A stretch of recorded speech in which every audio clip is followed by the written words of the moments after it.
राधे राधे। स्वागत है आपका हमारे चैनल स्पिरिचुअल श्लोका में।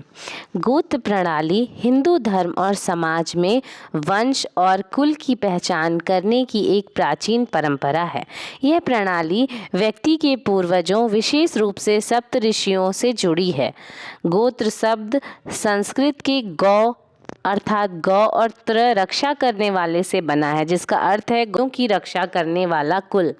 गोत्र प्रणाली का मूल उद्देश्य वंश की पहचान। गोत्र यह दर्शाता है कि व्यक्ति का संबंध किस ऋषि या वंश से है। धार्मिक अनुष्ठानों में उपयोग, यज्ञ, पूजा और धार्मिक कर्मकांडों में गोत्र का उच्चारण किया जाता है।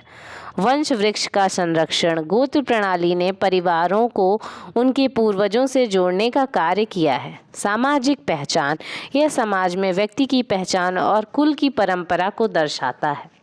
गोत्र प्रणाली के नियम सत्तात्मक होते हैं, यानी पिता का गोत्र संतानों को मिलता है। विवाह के बाद महिला अपने पति का गोत्र अपनाती है।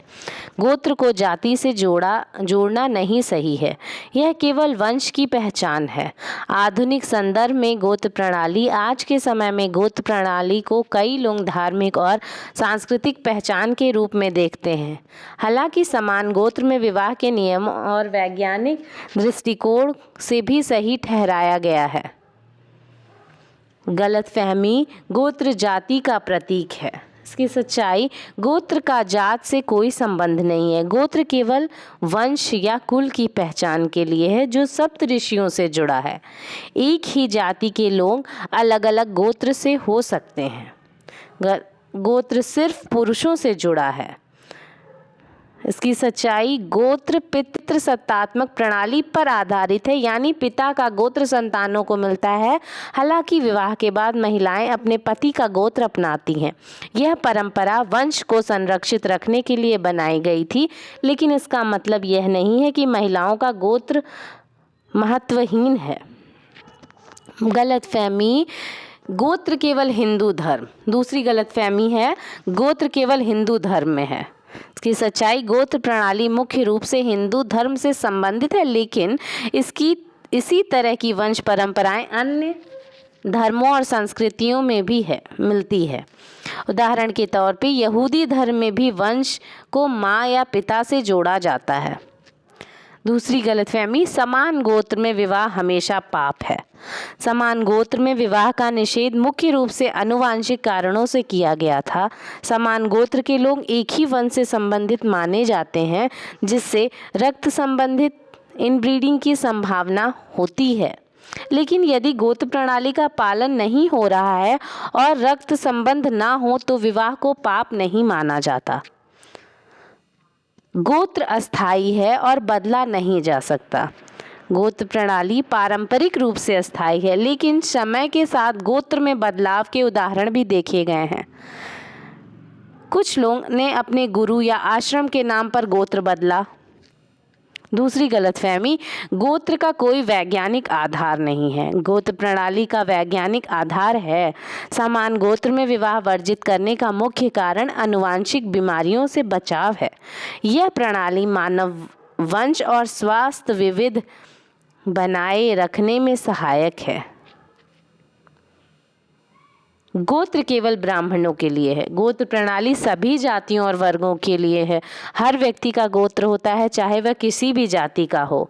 प्रणाली आधुनिक समय में अप्रासंगिक है। गोत्र प्रणाली वंश और कुल की पहचान बनाए रखने के लिए आज भी प्रासंगिक है। यह सामाजिक और सांस्कृतिक परंपराओं को जोड़ने का एक माध्यम है।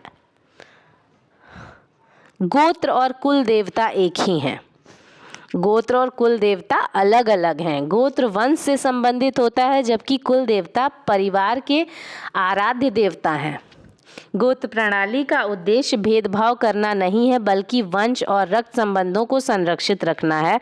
इसे धर्म और समाज के सकारात्मक पहलुओं के रूप में देखा जाना चाहिए। और महत्व को समझने के लिए हिंदू धर्म के प्राचीन ग्रंथों और कथाओं की दिलचस्प कहानियां हैं, जिसे मैं आपको सुनाना चाहूँगी ऋषि कश्यप और उनकी संतानों की कहानी। ऋषि कश्यप को सृष्टि के निर्माता ब्रह्मा के मानस पुत्रों में से एक माना जाता है। कश्यप ऋषि की अनेक पत्नियां थीं, जिनमें प्रमुख थीं अदिति, दिति और विनता। अदिति से देवताओं का जन्म हुआ, दिति से असुरों का और विनता से गरुड़ जैसे महान पात्र। इस तरह ऋषि कश्यप से देव, दानव और मानव का वंश विस्तार हुआ।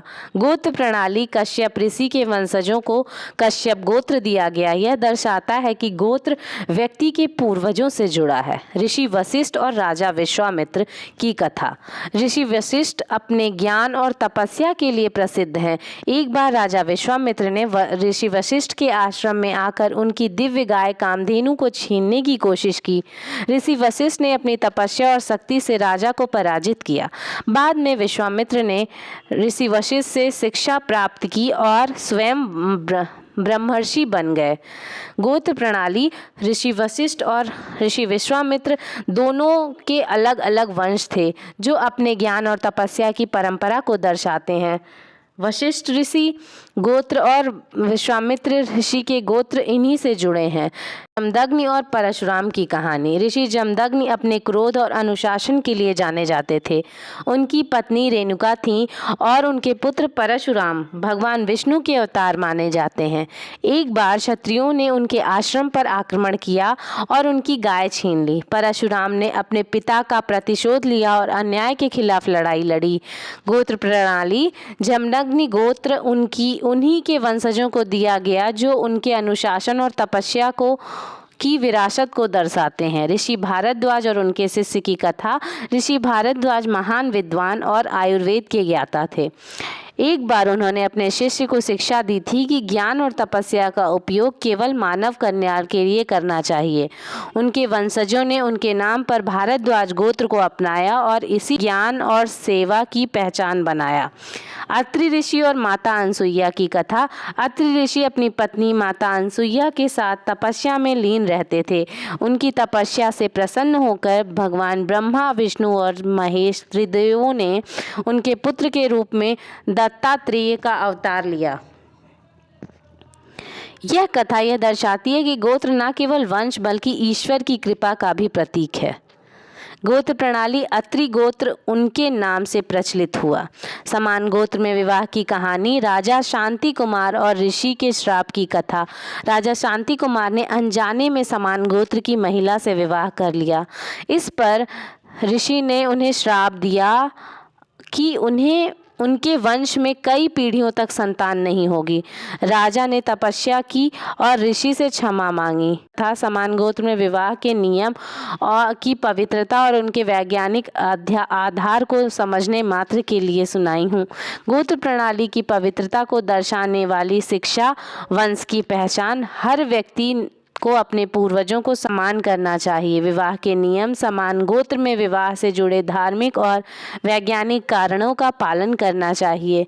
ज्ञान और परंपरा। गोत्र प्रणाली न केवल धार्मिक है बल्कि यह ज्ञान, सेवा और अनुशासन की परंपरा को आगे बढ़ाने का माध्यम है।